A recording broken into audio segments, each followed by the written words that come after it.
Hello, everyone. Welcome to another edition of In the Spotlight. I'm Mike Kenichi, and I'm very excited tonight. I've been following this young man's career since about 1993. You've seen him in Mallrats, Party of Five. He's a successful director. He's also been in Seventh Heaven. He is the one and only Jeremy London. And Jeremy, I want to thank you for coming on today. It's a real honor. Hey, glad to be here, man. Glad to be here. So, Jeremy, let me ask you, how did you get the idea that you wanted to be an actor? I mean, were you a young kid, or was it something that just happened over time as you got older? I think that, growing up with, we always had a bunch of siblings. We always lived in the middle of nowhere. We grew up on a cattle ranch in Oklahoma for a good while.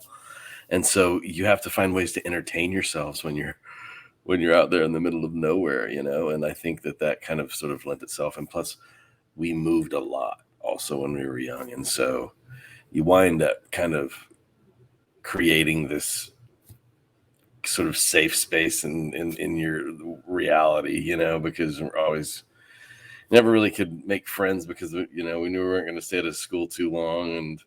And, so I think that it's just kind of one of those things that sort of just, I think it's just what I was born to do, because I don't know what the hell else I would do with myself, with Right. all of the layers and all of the stuff and the tragedy and the just the backstory, all that. I don't know what I would have done with it, all of that otherwise.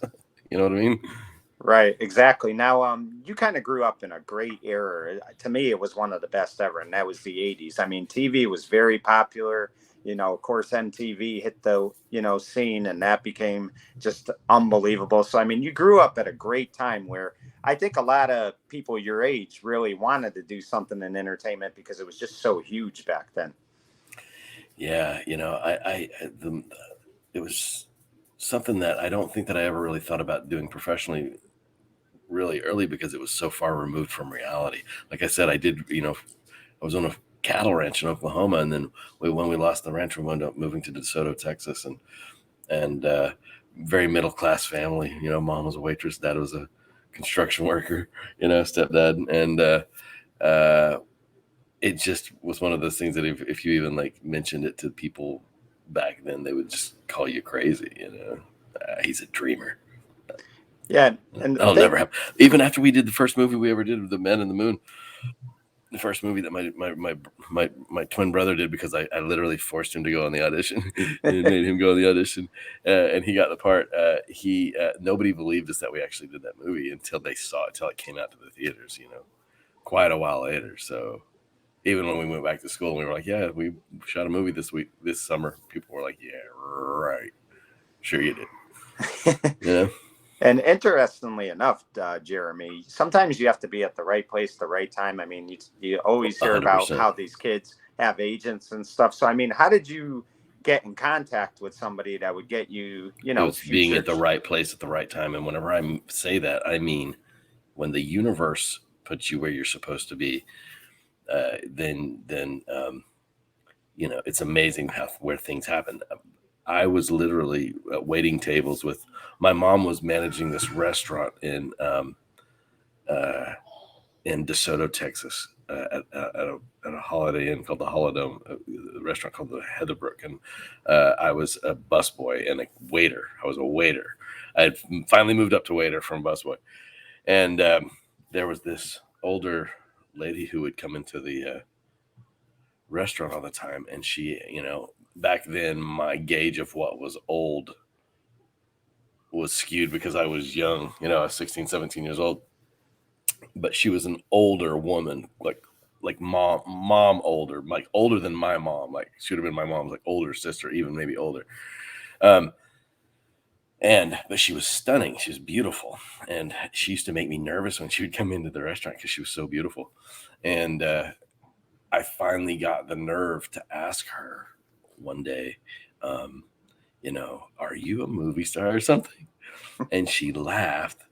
But she said, no, but I do, do some acting, oddly enough. And I just take some acting classes. in Dallas, and I was just like, "What do you mean? What do you?" And she's like, "Yeah, there's this man named David Payne in Dallas who he was kind of." David is a character. David was kind of this sort of half shady, like sort of half legit, you know.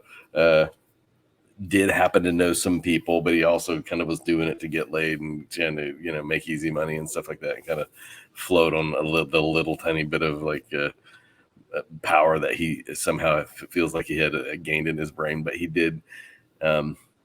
We went and met him, and he, introduced us to acting as far as, what it would take to get an agent and all of that stuff and headshots. And he just happened to know the casting director for a movie that was coming through Dallas because he had worked with her on some other movie, and so he was able to get my brother and I an audition for The Man in the Moon. And like I said, I literally forced my brother to go on this audition. He had no interest in going. And then because he was just so relaxed about it, he wound up getting the part in the movie, which is the funniest part. And so he was like, "What do I do now? I didn't even want to do this." It's so funny. If I didn't meet that woman in the restaurant and I didn't approach her and she didn't know David Payne didn't know Sherry Rhodes, God, rest her soul. Sherry Rhodes was the casting director. She, cast wonderful movies like Tender Mercies and Mississippi Burning and all of these incredible, Rush, the movie Rush. I actually auditioned for my first television series, I'll Fly Away, on the set of Rush. If you remember that movie. If you remember that with Jason Patric and Jennifer Jason Leigh. Oh, yeah. Really strong movie. Yeah. Sam Elliott. I went down and met. So then my brother does The Man in the Moon, and Sherry Rhodes happened to be casting for a TV show called I'll Fly Away for NBC. And she loved my brother and I. And my brother was already under contract with Fox. He had done a pilot for a TV. He did The Man in the Moon and immediately got an offer to do a pilot for Fox. And because he was under contract with Fox, he couldn't actually go any further with I'll Fly Away. And I was still going to school in Texas. I wanted to finish my senior year. He literally quit and went to California, became an actor. And I was just like, "Look, man, they can wait. It can wait a year. I want to finish school." But about 6 weeks before I graduated high school, I got this opportunity to audition for I'll Fly Away. And I drove down from Dallas to Houston, and Sherry Rhodes put me on. She auditioned. She worked with me on the scene all day long, like over and over and over and over until we got it right. We finally got it right. And then she sent that in, and then I wound up just like the next day they told me, they're like, "All right, you got the role. You're going to be in Georgia." I'm moving to Atlanta, Georgia. And here I was 17 years old. Like, wait, what? All of a sudden I was on a television series on NBC on this big network. Like, wait, what? And I literally was living like in a little apartment with my stepdad in DeSoto, Texas. It's so like the whole thing it's so weird when I go back and I start putting all those pieces. Like if any one element didn't fall just right, Yeah, and how ironic is it, Jeremy, that Jason had no desire to really be an actor, and no, yeah, and then he gets that part, like you said, and then the next thing you know, he's shooting a pilot, and he's not finishing school because he wants to go to California and continue to act. So sometimes something that you don't have a idea that you want to do, it ends up becoming big for you, and that really happened with your brother Jason. Yeah, sometimes I wonder if I should have just let him kind of do his own thing, you know what I mean? But I do believe that, like, I said, I feel like that the universe was pushing us for a reason, was pushing me to push him for a reason. And, he has been in some wonderful movies. Dazed and Confused is still my favorite of anything that he and I have done in the 33 years we've been in this business. Dazed and Confused is still my favorite. My favorite performance of my own personally is the only movie that I did with my twin brother, a movie called Branded, which you can get on Amazon Prime. Yeah. Is my favorite performance cool little movie. Uh, my brother said it was my best performance as well. So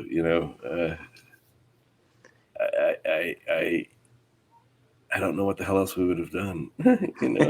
I think we were born to be carnies. We were like these traveling Wilburys, from the get go. And think about this too. They always say that twins have that bond with each other that never goes away. And I mean, that is so true with you and Jason, because I mean, I'm sure you just said it that it was your favorite movie you ever did. And I'm sure it's because you got to do it with Jason, because that twin bond and that sibling bond is just always there, whether, you That go did in have one that had direction. that had a tremendous amount to do with it. But believe it or not, it my brother and I are very, very different people. And so I'd say he's not the easiest person in the world to work with. I love him, but the working experience itself wasn't the most pleasant always, but the end result was worth it. But my performance, just in general, even if it wasn't my brother in it, I just really love that performance. Right. But I also love that we were able to do it together, and so to be able to have a movie that we did together, And now our you talk. kids and grandkids will dig that later sometime. Absolutely. And you talk about your parents. You did mention your father was a contractor, your mother was a waitress. So, I mean, a lot of times parents are very supportive of their kids, but at the same time, a lot of parents think that getting into acting or whatever it might be could be like a pipe dream. Were your parents very supportive right from the get go? My mom was all in from the get, because she knew we came from such hardship, really, and had been through a lot of nonsense and drama, and she also believed in us. She knew that we had talents that needed to be fostered and discovered and nurtured, and we needed to take those and learn and get better. And she always believed in the artistic side of us, which is wild, because my mom, straight up, and I'm not gonna lie one bit, my mom used to drive a concrete truck and was a tough woman, man. She was a farm truck driving, like, she was tough. And so the fact that she allowed us to be uh, it sort of allowed us to live in the creative space that we always created for ourselves. We were always doing plays and making up songs and stuff like that, pushing each other to do just more creative things. So now we both draw and we paint, and we both play music instruments, and we act, and we do all of these things because we just would push each other. Yeah. So it So, leads to being able to do a bunch of different things, because as soon as one of us had an interest in it, the other one wanted to do it. so you mentioned Dazed and Confused. Talk about that a little bit, because that was a very popular film. I mean, it still has a tremendous following to this It's the day. greatest soundtrack in the Yeah. history of movies. And I I can think it tell came you out that. in what? I think 91 is when it came out. So I mean, it's been around 30, Was it 91? Was it? I think or it 90, was. something like Well, that. because I was shooting I'll Fly Away, the TV show that Sherry Rhodes helped me get on. I was shooting that in Atlanta. Yeah, so it would have been 91, 92, something like that. Yeah. Yeah. It's insane how long we've been doing this. But a very Weird. popular movie. I mean, to this day, people still, if that's on TV, people could be at a house hanging out and they'll watch that movie. I mean, it was a very Just from popular movie. when Slow Ride starts coming on, just from the opening, from the jump, I think it's just pure perfection. I love that I'm in Mallrats, and I'm a part of this, sort of cult classic thing that's kind of never going to go away. It kind of seems to be getting more and more popular as the days go by. But quality wise, the one that I believe will stand the test of time is going to be Dazed and Confused. Yeah. More so, because it's got a level of quality that I think just surpasses, Yeah, and I mean it's so. I mean, from beginning to finish, it is Yeah, just so it's perfection. you don't want to like get up and like walk away because you'll miss No, it's something perfection. important. And my twin brother was with Don Phillips at the bar in Texas when Don started hitting on a pretty girl there, and said he was a casting director and made movies. And she was like, "Oh, you are? My boyfriend is an actor." And he was like, "Oh God!" And she was like, "You got to meet him." And he was like, "Oh God!" And she brings over this handsome fella, and he sits down with my brother, and they all get drunk and have a great time. And Matthew McConaughey was introduced to Richard Linklater the next morning. So my brother was there with Don Phillips whenever he discovered Matthew McConaughey.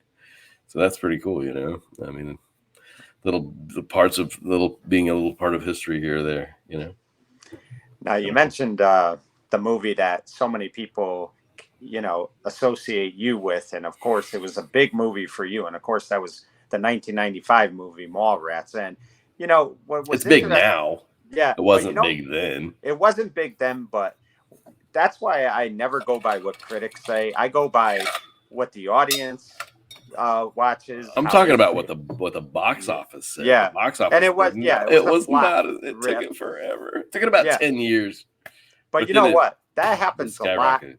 That happens a lot in movies, Jeremy. I mean, when they're in the theaters, they're not popular.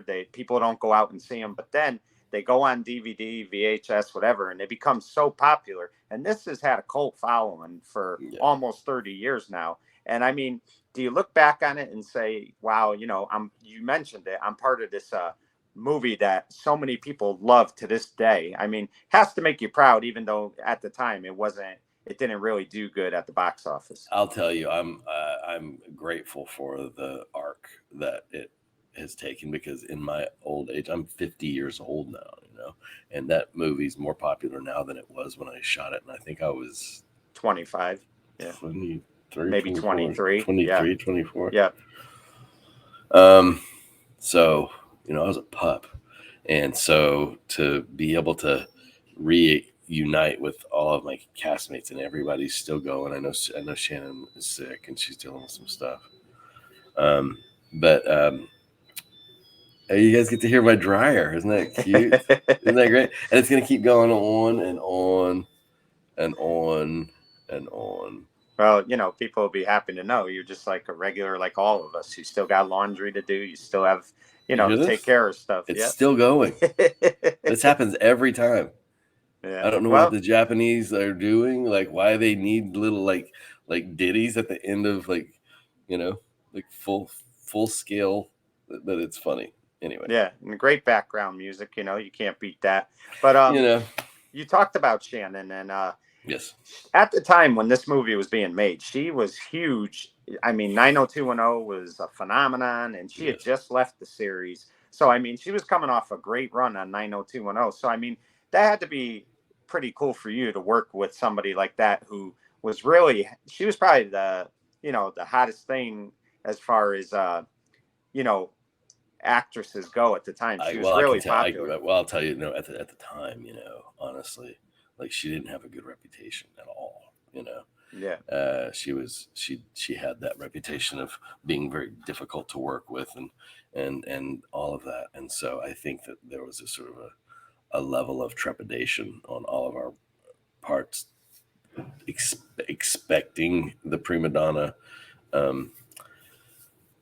stuff to happen. And one of the funny things that happened to me was that literally, because I was just so happy to be a part of this movie. Like I just let my agents deal with that stuff, and agents do what agents do. And so whenever they came to making our deals, they just said that whatever Shannon asked for, whatever she got, just give me the same thing, and we'll make it easy that way, right? Yeah. It's called Favored Nations. So Favored Nations with Shannon Doherty. So we get to Minnesota to shoot this movie, and all of us in this mall, we all have our dressing rooms in the mall. They're not like trailers outside like normal movies, because there's so much space in the mall, right? So they literally built us dressing rooms in the mall. And Shannon and I both have these monster dressing rooms, and everybody else had just sort of little kind of small regular sized dressing rooms. And I've never felt just like such an a jerk in my entire life. Like I was like, I don't want this thing. I literally was trying to give my dressing room away. I was like, why did you guys do this to me? Because everybody just immediately was like, oh, look who thinks they're special. And I was like, I did not ask for this. And so right away we were like, oh gosh, the princess had to have a bigger spot than everybody else, did she? And she turned out to be lovely, wonderful, wonderful, sweet, loving, lovely human. And she actually is my niece's godmother. Years later, she was best friends with my brother's ex-wife, and basically kind of helped raise my niece. And she's tighter with my niece than I am. So Shannon has actually become a really kind of a big part of my life, out of strange places, and that had nothing to do with that. Even has nothing to do with Mallrats. That's just like a family connection. Yeah, and you mentioned it earlier, but I mean, she's been battling breast cancer for the last 6 years now. So I mean, it's been probably 7 years now, and she's been such a fighter with it. And I mean, every time you see her in interviews or you read about her, she doesn't go around feeling sorry for herself. She's very she's optimistic. a Texas woman. Yeah, she's very a Texas girl. Yeah, no, she's a tough Texas girl. Yeah. So I mean, it's really remarkable how she's faced adversity like this and really hit it. Yeah, and, my woman's a tough Mississippi woman, and my woman's a cancer survivor too, and you would have never known it. She didn't. It's just a different breed. They don't need sympathy. They just don't. Right. They just want to get better and be there for their families. Right. And, we talked about it wasn't a big box office hit. And I know a few of the critics didn't give it great reviews. And I wanted to ask you that because a lot of times when I see critics give movies bad reviews, I watch these movies and they're tremendous and fans love them. So that's why I never go by the critics. I go more by what the reaction is to the fans. I mean, does it bother you when critics, do that, or you don't? This is the way I see it. Those people get paid to criticize. That's their job. That's literally the bane of their existence. That's their world. They're like tattletales. You know what I mean? Yeah. Like, what the hell makes them? First of all, have they ever made movies? Do they know what it takes to make a movie? Do you know what it takes to make a movie? Do you know how hard it is to make a movie? Yeah. And not just to write it, but to deliver it and to promote it and to sell it and to hear people bag on it whenever you spent your sleepless nights trying to get it. I mean, all this stuff. There are all these elements to making a movie that I don't think a critic should have the right to dismantle. But having said that, we live in a complex kind of sort of system of where people kind of need to be told and guided in a direction. They want to be guided in a direction. And so somebody has to do that. So somebody becomes that hall monitor, right? And so sort of by default, you kind of have to have these critics. Yeah. But what really qualifies them, you know what I mean? But the truth is that what I do is I go by, audience. And I can tell you, everybody walked out of the theater whenever Mallrats first came out. And so that's what I was like, this movie sucks because people clearly hate it. I tell this story that I took my dad to, and Kevin and I, Kevin was laughing. I was just with Kevin and Jason Lee up in New Jersey at the Smod Castle Theaters and for a big screening, and the place was packed. And we were laughing, and Kevin was like, tell him the story you just told me, Jeremy. And I was telling him about how whenever, at the premiere of Mallrats, people were going nuts. I mean, we all got the feeling that it was going to be huge, and they showed it at the Comic-Con in San Diego, and people went nuts. We all were under the impression it was going to be absolutely gangbusters, right? And so I flew my dad out from Oklahoma to LA, and I took him we were going to go to a theater to see it in the theater, to watch the crowds of people enjoying it and stuff like that. So I took my dad to this theater at a prime time, whenever it should have been packed, and there were like 6 people in the theater, including us, meaning that so there were only 4 other people besides my dad and I in there, and those 4 people all walked out well before the movie was over. Oh, and Jesus. So I was like, "What's happening here, man? This is really weird." And then it just died on the vine. It just tanked. But then, thank God for VHS and DVDs, and I guess I would have to say beers and weed and stuff. People being at home with their beers and bongs and being able to watch it over and over and trying to dive into it and the silliness of it, and starting to realize just the silliness of how it is, and getting all the little jokes. And now, it's more popular than it ever was. All these years later, it's a cult classic now. So. Yeah, and that's something to be proud of. And it's not Who the knew? first movie. I mean, I was talking, about a classic, The Monster Squad, that did terrible at the box office. And every year now, people go to those conventions. So I mean, they have lines out the door. I've still never seen that movie, but whenever I go somewhere, the Monster Squad is there. Their lines are outrageous. Yeah, it really is. That's what matters, man, and it matters kind of what has legs, what sticks around historically, right? Like anything can kind of be a sort of a shot in the dark, and can come in gangbusters and then fizzle out whenever people kind of catch on to it and they go, that was a fad or whatever. But to sit in that theater last week and watch it was so packed that people were sitting in the aisles, and everybody in there was mouthing every word to the movie. 28 years later, I would I like those critics better than the people that get paid to tell people their stuff stinks. Yeah, absolutely. Now, a classic that I loved you in forever, and I mean, what a show it was! So well written, Party of Five, and it's interesting about your character Griffin. The seasons 2 and 3, he was on, but not all the time. It was off and on, but you knew the writers always had plans for him, because by season 4 you became a regular and you stayed on as a regular till the series ends. So I mean, just let me ask you. That was by audience kind of demand, really. Yeah, that was just people writing. Let me ask you though, like when they first, when you first came on to Party of Five, was it only supposed to be like maybe 4 episodes, and then it just kind of evolved into more? I think so, if I remember right. It's been a long time. Yeah, but I believe so.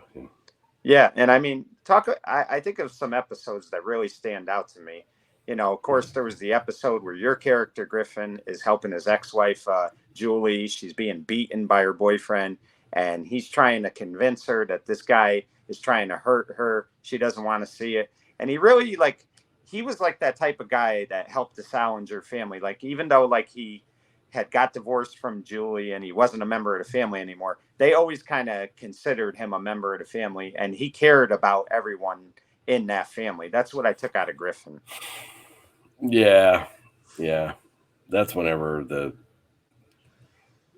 show kind of started being taken over by people that didn't really care about it as much as the original writers, because the show had started winning a bunch of awards. It won the Golden Globe and all this stuff, and so other people took over the creative aspect of it, and so they kind of sort of backseated me immediately and started writing in all these other weird storylines, and had Julia and Griffin were getting a divorce now, when everybody was just so excited that they literally just got married, and so that kind of pissed a lot of people off. But I think that Griffin was a good guy. I think that he was a wounded, somebody that had been traumatized by a lot of stuff. But it was good to see. It was good to see your character, though. They kind of, in a lot of ways, gave him a happy ending, because in season 4 he loses the bike business. He's going through all this stuff, but he really rebounds. Like, once the last season comes, like I said, he really was like part of that family, and he kind of like redeemed himself in a lot of ways. Yeah. Well, I was just very blessed to be a part of that show. Yeah, and you do talk about like how, you know, they started writing some outlandish storylines. One storyline I didn't like, and I don't know if you're going to remember it. I hated when they did the custody battle between the two brothers over the little brother Owen. I just thought that was such a Yeah. bad Well, storyline. I'm telling you what happened. So, and this is, you know, it's one of those metaphors for life. Happens to the best of us. Um, that the show got too successful, and Yeah, so whenever the show got too successful, the people that created it, the people, the heart and the soul of it, literally gave it to other people to take care of, so they could go be big stars themselves. They were millionaires. All of a sudden, they got $12 million contracts or something like that. And all of a sudden, they were rich and powerful, they thought. And so now we're going to go create another show somewhere else. And so their energy that they put into this now, you know, this butterfly that could go fly, you know what I mean? As opposed to like yeah, understanding that they were the wings, you know what I mean? They're like, no, now I can go fly. Let it be. And so a bunch of people that didn't have a dog in the fight or a heart, anything at stake, started dismantling everything like puzzle pieces. Okay, now what do we do with this person? I don't even know what to do with that person. What do we do with that person? How do we create drama? Where can we create drama? What can we destroy to create drama? What has been built that can be unbuilt because we don't know anything or we can't come up with any original thoughts. So let's dismantle everything that's been um, working for the show, and now let's go ruin it. yeah. You know? Yeah, I mean, it was just, I mean, a great show. Don't get me wrong. I liked it a lot. You know, I just thought certain things didn't make sense to me. Like, I always felt your character and Nev Campbell's character should have ended up together. I did not like that they put her character with Michael's character. And that's no offense to Michael, but I always felt like, you know, Griffin and We Julia went were, on Rosie O'Donnell. Dude, I don't know if you ever saw how like violently angry Rosie O'Donnell was about the whole thing. And so we all went on Rosie O'Donnell's show together, the whole cast, even yeah, Scott Bairstow, who was the guy that played her new boyfriend, the abusive guy. yeah, Ned. And Yeah. she on the show, she was like, who wants to see Julia with Griffin in the, she was like, you like all better clap. And everybody went, Yeah. you know, nuts. And then like, who wants to see her with him? And everybody's like, boo. And then like, she made him get up and write on the chalkboard, I will not be abusive to girls and all of this stuff. And just like, so weird. Yeah, I So, just, so, so, so, so weird because it was, I didn't care how much money I was getting paid. I wanted to work and be a part of the show that I was finally, where I finally had found a home, you know, and what we were doing was working. It was working so much so that we were winning awards and Golden Globe and all of this great stuff. And so when all of a sudden that just started completely going backwards, and all of a sudden I was being basically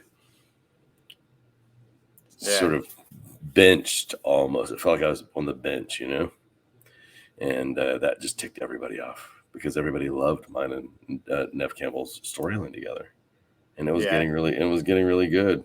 And the chemistry you had with Nev was tremendous. I Yeah, it was mean, you fantastic. know, Nev and I love each other. We still love each other. It's just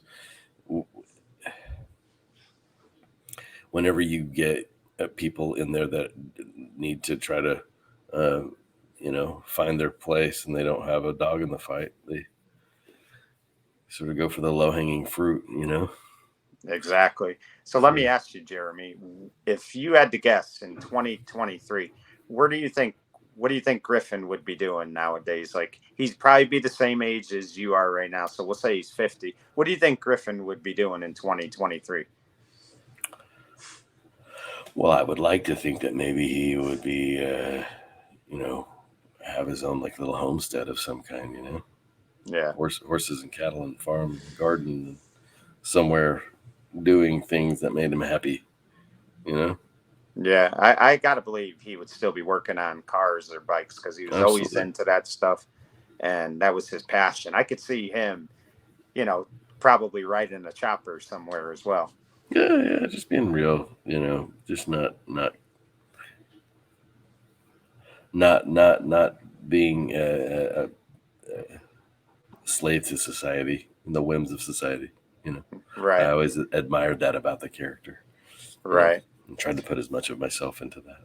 Yeah, and I mean, you did an outstanding job with it. You really did. Thank you. And I mean, think about this. I mean, he was only supposed to be on a few episodes, and then he Yeah, ends up being on for 5 seasons. I think you did close to 100 episodes on that show. I think So, so. I mean, that's a credit to you, and the audience really took a liking to you and your character. So, you got to be proud of what you accomplished on that I am. show. It feels like a complete different lifetime ago to me at this point, but I am very proud of it. And it's going to be at this point sort of one of those things that my kids and their kids. I'm a grandfather now. I'm a step grandfather. Right. But those are the things that I think that it's going to be. I'm really glad that those things are there for them more Yeah. so than myself. Yeah. You know, They could watch yeah. you, as a young kid. And I that's mean, the cool thing about modern technology too, is that it kind of will always live on, and so they'll always kind of sort of in the one way or another get to kind of know me or see me, and. right. So And that's kind of Jeremy, cool.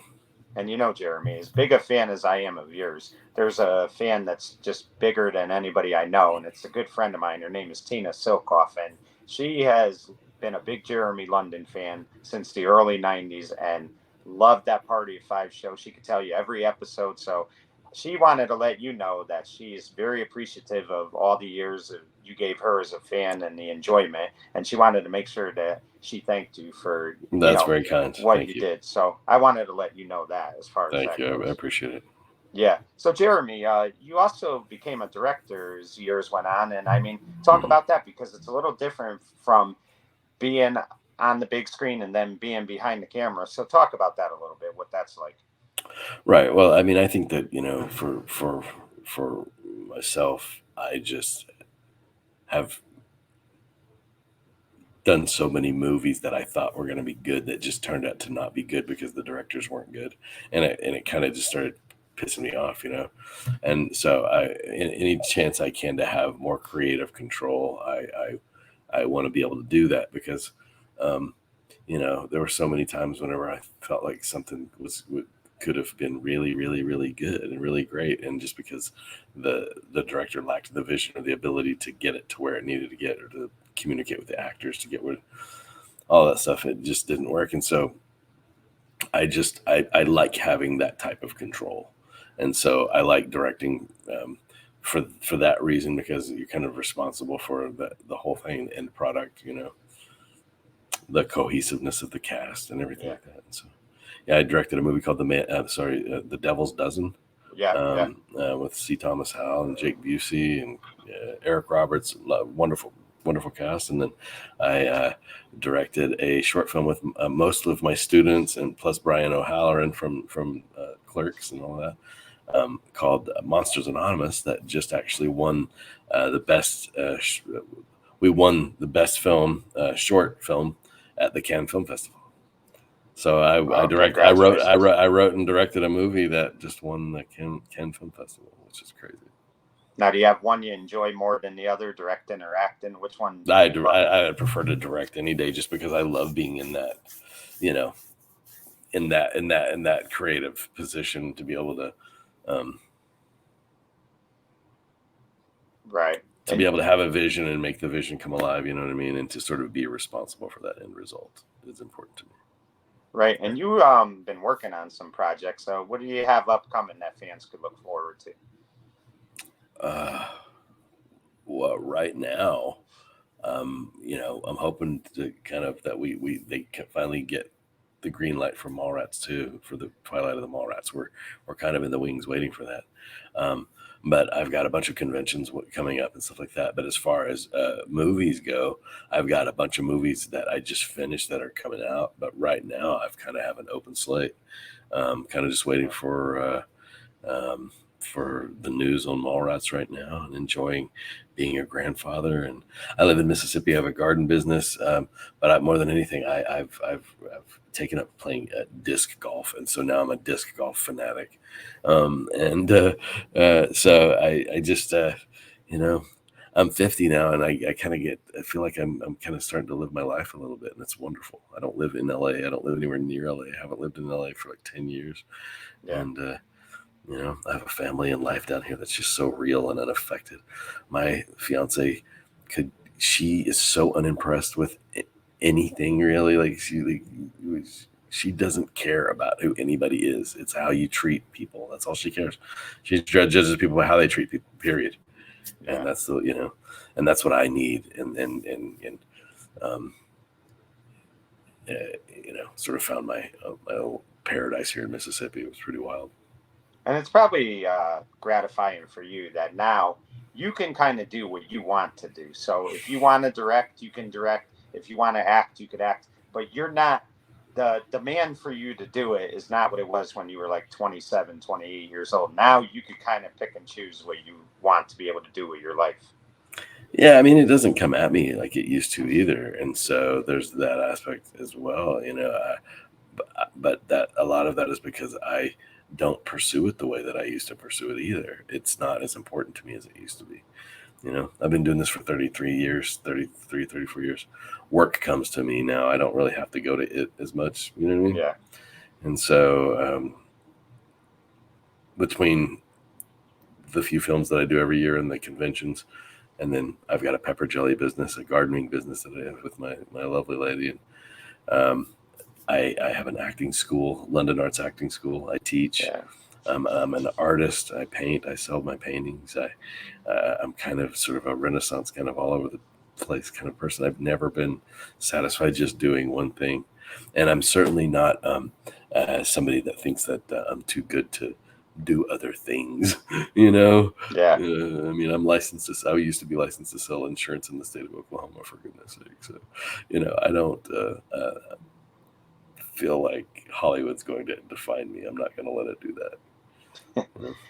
So let me ask you, I mean, you've had like a very successful career, but is there any one particular person that you never worked with that you would like to have just one opportunity to work with if you had the chance? Oh my goodness gracious.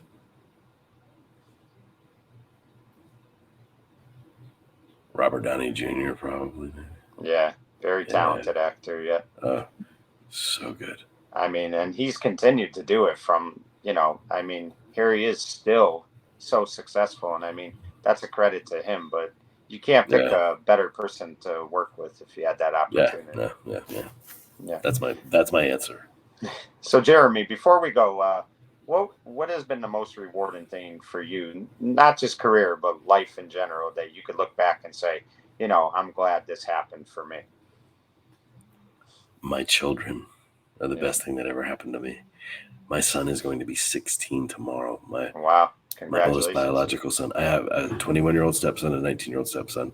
But my biological son is going to be 16 years old. So my baby boy is going to be 16 years old tomorrow. Wow. And then my doppelganger, my mini me, Wyatt, is 8. And he is me personified. He is me. He's my heart. And I just have the most amazing family and fiance and grandbaby and life in Mississippi. So the best thing that ever happened to me is whatever bad things happened to me that got me out of Los Angeles, because the universe works in bizarre ways. A lot of what appeared to be bad things happened to me 10, 15 years ago that helped me find myself again.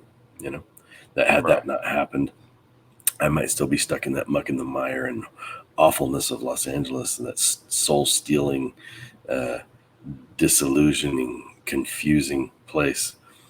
And now my life is free and full and exciting, and I really never know what's around the corner. I don't have expectations, and I don't have plans, but I also know that I'm going to be all right. Yeah. and I always am. You know, it's pretty. Yeah. You know, Well, Jeremy, I really appreciate you giving me some time tonight. Like I said, I've been a longtime fan. This was a real honor for me. And I really do applaud you for everything you've done in your career. You've definitely cemented your place in TV as far as I'm concerned. And people are always going to remember Griffin. They're always going to remember, I hope so. Dazed and Confused, Mallrats, everything. And that's a credit to you and the work you put in. So congratulations on a great career. And thank you for coming on today. I really Thank you, appreciate buddy. it. I appreciate it, brother. Thank you. And that's the one and only Jeremy London, folks, for In the Spotlight. I'm Mike Kenichi saying good night, everyone. Good night, everyone. All right.